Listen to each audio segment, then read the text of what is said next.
significa ansiedade excessiva? São os transtornos de ansiedade. Porque ansiedade, gente, todo mundo tem e tem que ter.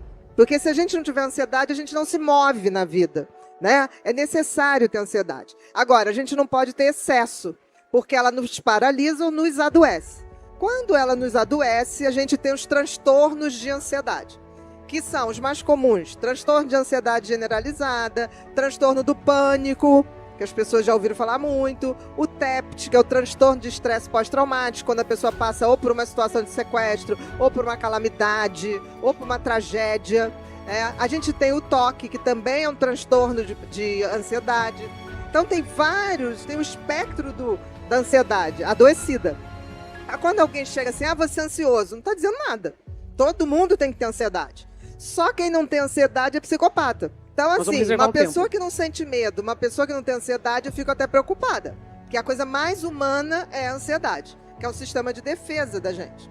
Agora, a ansiedade, não existe depressão sem uma ansiedade prolongada e prévia.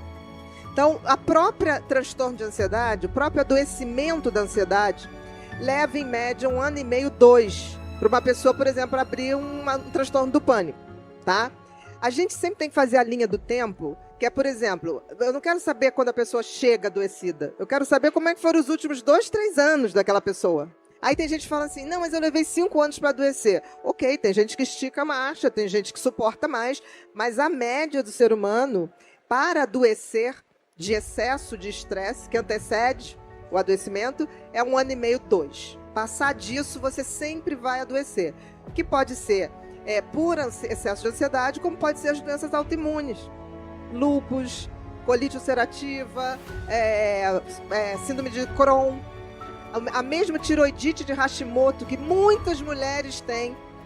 Nada mais é, gente, do que um estresse prolongado, uma ansiedade prolongada, que fez um nó no teu sistema imunológico. O que é a tiroidite de Hashimoto? Os teus anticorpos passaram a atacar a sua tireoide. E quando você vai ver a história dessas mulheres, tem ali 2, 3 anos anteriores da gente dando muito mais do que precisa e o que deve. Então são sempre aquelas pessoas mais arrimo de família, que querem resolver tudo, que querem ajudar todo mundo, que querem ser a melhor funcionária. Tudo tem um preço. Então eu costumo dizer que se a gente não controla a ansiedade, o excesso da ansiedade, a própria ansiedade pode parar a gente. Geralmente para pelo pânico. Porque quem tem pânico paralisa. Mas se não parar, vamos supor que a pessoa fala, não, mas eu vou continuar, porque os ansiosos são muito produtivos. São extremamente produtivos. Então, o que ele faz? Ele vai. Se ele não para no pânico, ele para na depressão. O burnout nada mais é do que uma depressão que vem do trabalho. Se você, no livro Mentes Depressivas, eu falo exatamente isso. É aquela depressão que você teve um estresse prolongado, você teve um desgaste prolongado de 1 ano e meio, 2 pelo menos, dentro do teu ambiente de trabalho. Está bem conectado isso. E a doutora me disse uma frase que ela explica bastante coisa do que nós estamos falando. Ansiedade é excesso de futuro, estresse, excesso de presente e depressão é excesso de passado. Isso mesmo. Essa frase, Ana, ela costuma marcar muito as pessoas porque nós estamos vivendo um contexto em que há muita competitividade, há muita pressa. Então nós estamos pensando muito no futuro, mas com medo deste futuro. Exatamente. Queria que você falasse um pouquinho sobre a diferença, mais um pouquinho, da ansiedade boa, que nos move, que nos permite criatividade, e da ansiedade patológica. Mais um pouquinho. Vamos lá. Primeiro vamos distinguir medo e ansiedade. Ótimo. Por quê? São primas irmãs. É uma moeda, duas faces da mesma moeda. Medo, gente, é quando eu, por exemplo, tô aqui e aí de repente começa um tumulto, aparece uma pessoa aqui armada. Todos nós vamos ter uma reação imediata. O coração vai disparar, os músculos vão tensionar, vai faltar ar, a boca vai ressecar. Isso é uma reação de que você tem que tomar uma atitude. Você não pensa para ter uma reação. O seu cérebro pensa por você. Porque isso é uma coisa que o cérebro tem de forma primitiva e que fez a gente chegar aqui hoje. Por quê? A gente precisava sobreviver. E para sobreviver a gente tem que ter um mecanismo muito bem construído de defesa.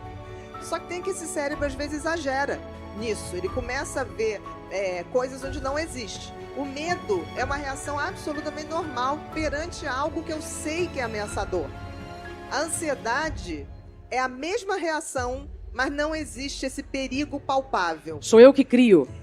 Não, é um medo subjetivo.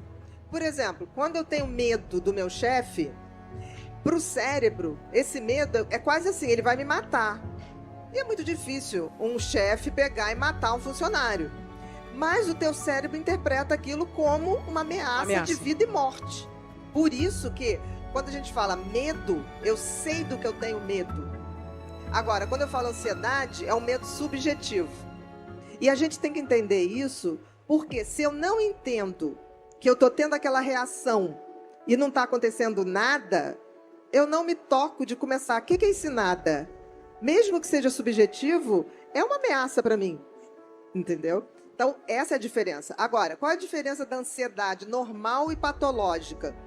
A patológica, eu adoeço. O que é adoecer? Eu deixo de fazer coisas que eu fazia. Eu perco o prazer de fazer coisas que eu fazia. Eu passo a ter limitações. Limitações de ir e vir, como é o caso do pânico. Eu passo a ter essas descargas de adrenalina e noradrenalina do nada. Eu estou de férias. Tudo é uma ameaça. Tudo é uma ameaça. É como se o cérebro entrasse num pane, num curto-circuito, e que ele passa a reagir ao mínimo estímulo, como se aquilo fosse um vida ou morte. Então você está sempre em estado de alerta.